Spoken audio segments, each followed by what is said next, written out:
Olá, povo de Deus, terça-feira, segunda semana da quaresma, 18 de março de 2025. A nossa reflexão de hoje é a partir de Isaías 1, 10, 16 a 20 e Mateus 23, de 1 a 12. Ouvi a palavra do Senhor, magistrados de Sodoma, prestai ouvidos ao ensinamento do nosso Deus, povo de Gomorra, lavai-vos, purificai-vos, tirai a maldade de vossas ações de minha frente, deixai de fazer o mal, aprendei a fazer o bem, procurai o direito, corrigi o opressor, julgai a causa do órfão, defendei a viúva. Vinde, debatamos, diz o Senhor. Ainda que vossos pecados sejam como púrpura, tornar-se-ão brancos como a neve. Se forem vermelhos como carmesim, tornar-se-ão como lã. Se consentides em obedecer, comereis as coisas boas da terra. Mas se recusardes e vos rebelardes, pela espada sereis devorados, porque a boca do Senhor falou. O primeiro Isaías é do século VIII a.C. e viveu tempos diferenciados do povo de Israel. Viveu um tempo de prosperidade e independência sob o reinado de Osias e seu filho Joatão.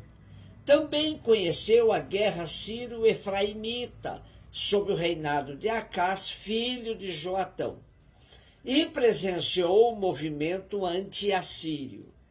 Num primeiro momento, o profeta foi favorável a uma aliança com os assírios, porém, no final, lançou inúmeros oráculos contra eles, pois ele percebeu que os interesses da Assíria era dominar Jerusalém.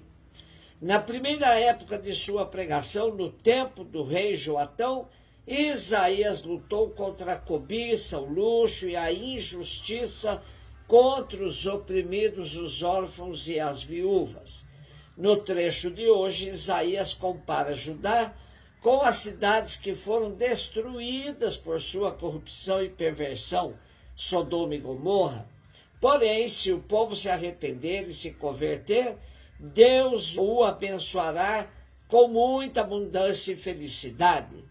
A condição, porém, para o perdão e a misericórdia de Deus está na decisão de mudar de vida radicalmente.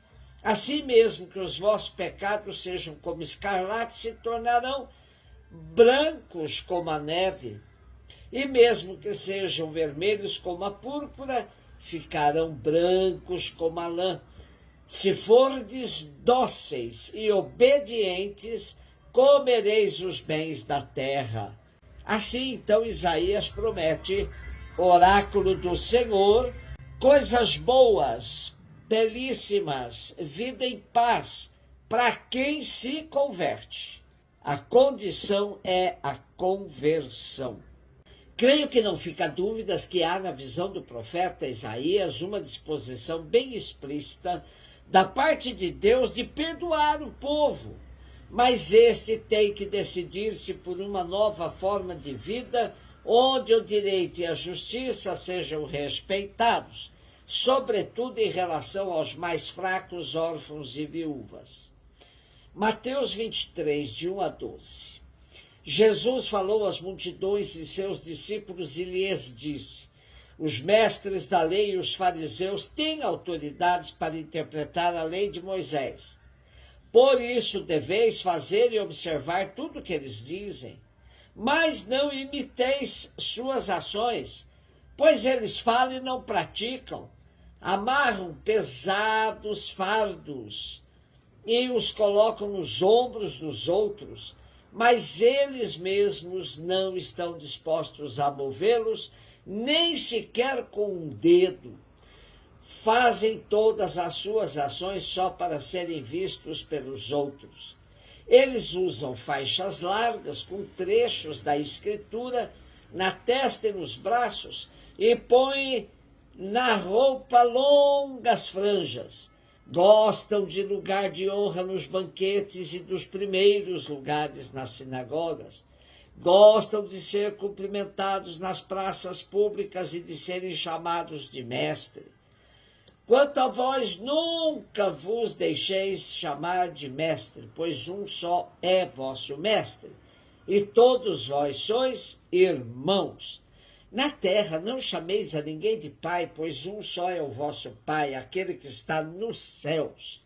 Não deixeis que vos chame de guias, pois um só é o vosso guia, Cristo. Pelo contrário, o maior dentre vós deve ser aquele que vos serve. Quem se exaltar será humilhado, e quem se humilhar será exaltado. O Evangelho de Mateus, por diversas vezes, tentou costurar uma possibilidade de que os judeus aceitassem a proposta de Jesus e assim seriam, de fato, considerados o povo escolhido por Deus.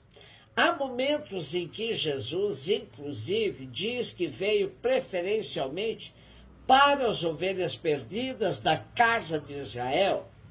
No capítulo 13, há até um retrato do fiel seguidor de Jesus, que compagina os judeus com os que aceitaram a proposta do reino anunciado por Jesus.